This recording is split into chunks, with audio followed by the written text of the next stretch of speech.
Get it clear. Understand that there is a creative power. It's an unadulterated creative power that's flowing into your consciousness. It has no form, and you can give it form. You can see exactly what you want. It doesn't matter whether you've got the resources. It doesn't matter whether you've got the money or the people to help you. You have the godlike ability to build the picture of exactly what you want in your consciousness. And then you let that picture sink through that imaginary line that separates the conscious from the universal side of your personality. And as it sinks into your subconscious mind, you let yourself feel yourself full of that idea. You literally fill your mind with that idea. Now, it's not enough that you should have a general desire for wealth to do good with. Everybody has that desire.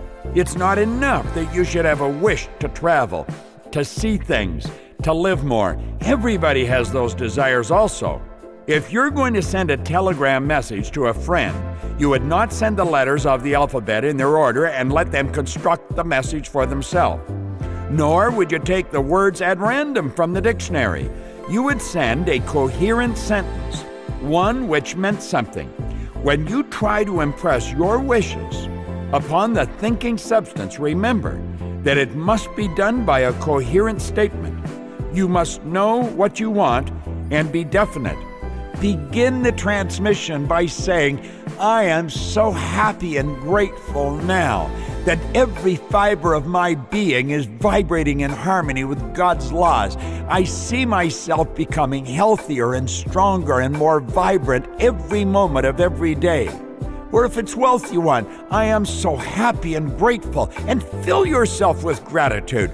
I am so happy and grateful now that money comes to me in increasing quantities through multiple sources on a continuous basis.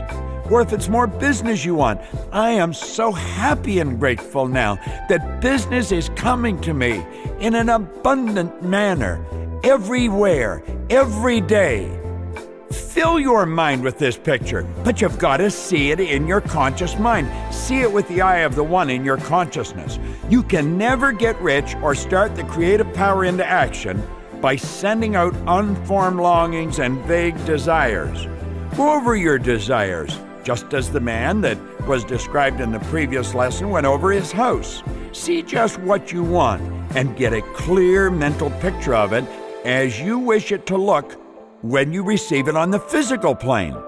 Now understand this, that you don't have to rush. It's not going to materialize maybe when you want it to materialize, but it must materialize.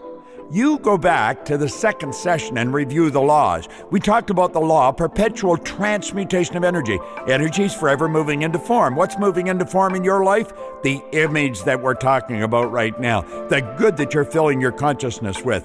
Do you remember when we talked about the law of gender? We pointed out that all seeds have a gestation or an incubation period. There's a period of time must elapse before this beautiful image materializes in your life. And understand this, it's in God's time, not your time. See, God never expresses himself other than perfectly. The imperfections in our life are brought about by our own thinking or our collective ways of thinking. Spirit never expresses itself other than perfectly. You want to fill your consciousness with the good that you desire.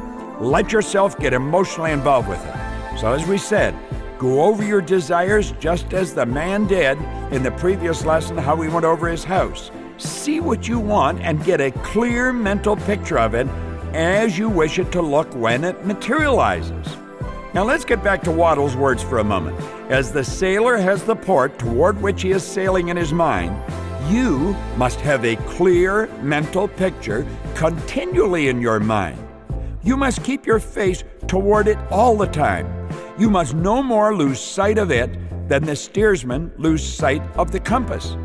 You see, there's going to be things happening in your life that aren't in harmony with this beautiful image. There's going to be people come into your life and they're going to give you negative suggestions. You're going to be reading newspapers, watching news broadcasts on television, or maybe hearing them on the radio. And you're going to hear stuff that is in direct opposition to your image. Reject those things.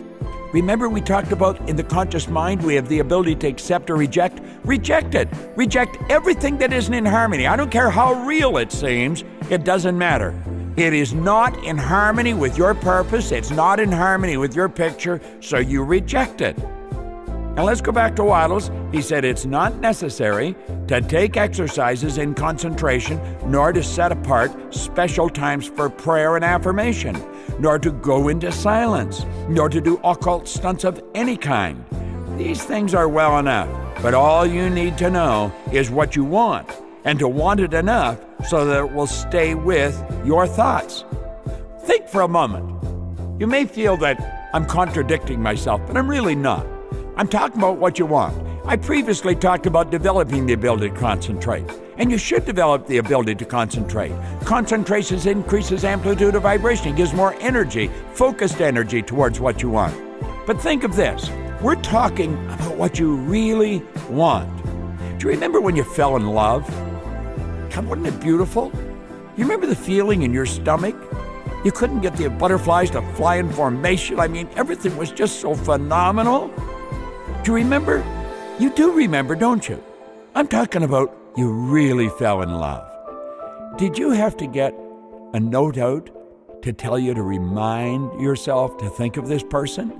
No, you couldn't get the person out of your mind. You'd be driving down the street and their head would be like a hologram sitting out on top of the hood of the car. You're in love. Fall in love with the idea. Get an idea that fills your being, and then the idea will stay there. Now you may be thinking, well, I can't really have that. You can have anything. That's what this program is all about. You can have anything you want. That's a beautiful part about being the human, creative being that we are. Now, Waddle says spend as much of your leisure time as you can in contemplating your picture. Isn't that what you did when you fell in love? You just wanted to see her or him, whichever it was. You wanted to be with them. You wanted to reach out and touch them. You could hear them talking every time a particular song played. They filled your consciousness. Well, that's what you want to do with this idea. When we do this, it's like simulation. It's imagined reality. Make it real in your mind. Make use of them in imagination, just as you will use them when they are your tangible possessions. Dwell upon your mental picture until it is clear and distinct. Then, take the mental attitude of ownership toward everything in that picture. Take possession of it in your mind, in the full faith that it is actually yours. Now remember, I pointed out of a previous session on gratitude that gratitude is faith in action.